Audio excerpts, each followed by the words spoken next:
Okay, today we're here to speak in reference to the abduction sexual assault that occurred at 1309 West Erie Avenue. So I'll just give a little brief synopsis. So on Friday, 5:30 at approximately 9:30 p.m., 26 district officers received a radio call for an abduction in progress in the area of Germantown and Erie Avenues. Upon arrival, officers learned that a 2010 Ford Taurus had been left running with the keys still left in the ignition, and a 12-year-old complainant was still asleep in the back seat when the vehicle was stolen by an unknown individual. About 20 minutes later, at around 9:53 p.m., our brave survivor was located at Broad Street and Roosevelt Boulevard. She was transported to the hospital for evaluation and was able to provide investigators with a detailed account of what transpired inside that vehicle. On Monday, June 2nd, we received information from Real Time Crime Center that an automated license plate reader had detected the vehicle in the vicinity of 5400 Poplar Street. Officers responded to that location and recovered the vehicle. Evidence that the complainant described as being in that vehicle was still inside and recovered during a search warrant. That evidence was submitted to our Office of Forensic Science, where it was processed and analyzed, resulting in a positive DNA hit. The complainant was shown a photo array based on that DNA match and made a positive identification on our 17-year-old suspect, who was subsequently picked up this morning at his residence on an arrest warrant and placed in custody. He is being charged with rape, contact with a minor, and related offenses. I would just like to take this moment to thank the detectives here at Special Victims who worked tirelessly throughout their weekend on this investigation, as well as detectives from the Real Time Crime Center and the Office of Forensic Science.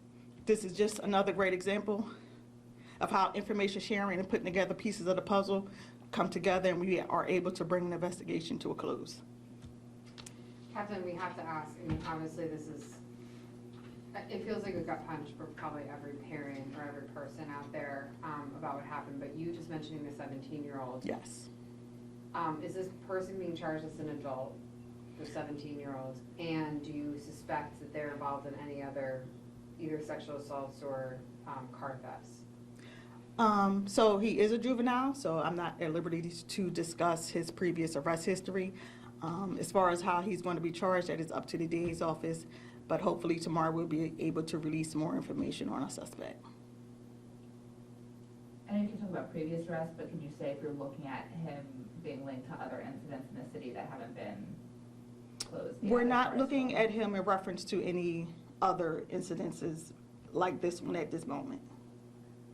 Are you able to say that this was the crime of opportunity, that this individual saw the situation where he would be able to take the car and then reacted once he saw there was an individual in the car? At this time, it's believed that it was just a crime of opportunity at that moment. It's just unfortunate that our survivor was still in the backseat sleep at the time. Do you know what the parent was doing at that time, why they left the car on? I believe she was going into one of the stores in the area, I believe. How's that 12-year-old doing now? I would say she's going through the motions, the challenges, but I will say she's very smart, she's very intelligent, and she's one brave little girl. Is there a message to parents about this whole ordeal, or just the public, anything that you want people to take away from? Absolutely. So I would just say, if you have to jump out of your car and run into your home or a store at any point, any time, if there's someone in the back sleep, wake them up. If there's a child in the vehicle, take them with you. But please also make sure you always turn your engine off. Make sure your ignition is off, your keys are with you, and the door is locked. As far as the 12-year-old, I mean, you don't have to get into specifics what this 12-year-old will go through, but as far as services that are given to the 12-year-old as a survivor and that trauma that child's going through right now, can you just talk about some of the city services that you know about that may help, I'd say, at least partial healing process? Sure. So right next door to us, I'm pretty sure you see it when you ride up, is you see the sign that says PCA, and that stands for Philadelphia Children's Alliance. So they actually do all of our forensic interviews. But in addition to that, they also provide services, mental health services, for healing and for trauma incidents like this. So is it like a lengthy process of therapy and, Yes. and things like that? Okay. Yes. It's a lengthy process, but those at PCA, they're excellent. They make sure they work alongside the victims. And I know you mentioned that you can't talk about the 17-year-old's rep sheet, but was he involved in other crimes before? They'll be able to tell you more tomorrow. And then I guess the reaction, I assume from the mother, from the 12-year-old about the arrests, I assume they know that Yes. there's been an arrest and all this. They didn't know the person at all, or? I don't believe they did. Like I said, I believe this was just a true crime of opportunity. You said there was evidence recovered in the car that led to identifying him? Yes, there was evidence in the car that was taken to our Office of Forensic Science where there was analyzed, the DNA was analyzed, and it came back with a positive match. And was the DNA kind of like shots at the top of the list, because I know there's a. Yes, it was black box. expedited. Okay. Mhm. Did he say anything when he was arrested? Did he- Not to my knowledge, no. And when was Any, he? like, in reference to any admission of guilt, no, not to my Right. knowledge. Yeah, No. And when was he arrested? This morning, at his residence, yes, this morning. Are you able to say, like, generically, what part of the city? West Philly. Mhm. Real quick, I just want to reconfirm the addresses of where she was asleep and the car was stolen from. She was left off at Roosevelt and the Broad, I believe. And Yeah, so the- Block of Poplar was where they found the car. The official address that they used was 1309 West Erie Avenue, and she was recovered from Broad Street and Roosevelt Boulevard on the highway about 20 minutes later, and the vehicle was recovered from 5400 Poplar Street. So this all happened within 20 minutes? Yes. essentially?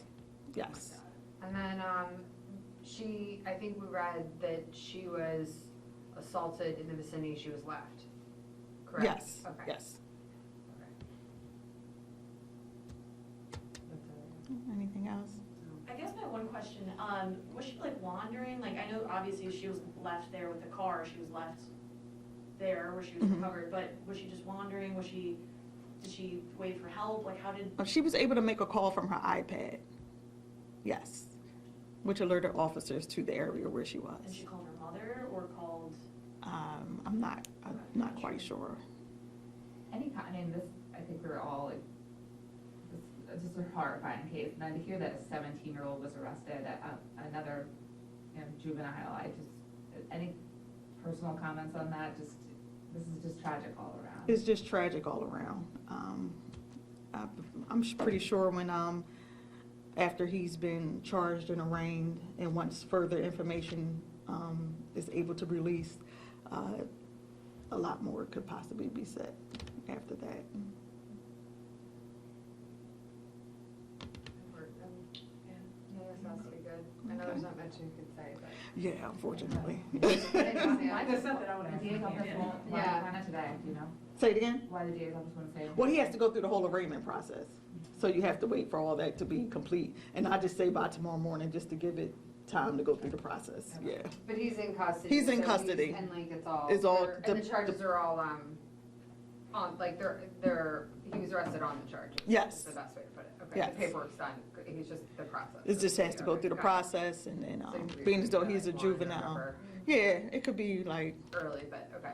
it could be early, but I was just giving the Yeah, best no, I case appreciate that, scenario. yeah. Cause Oh, by the time, anything else from the car that was taken, or that was taken in this whole ordeal, was there like, no, not to my knowledge, okay, no. There was still, remaining evidence left behind in the vehicle. okay.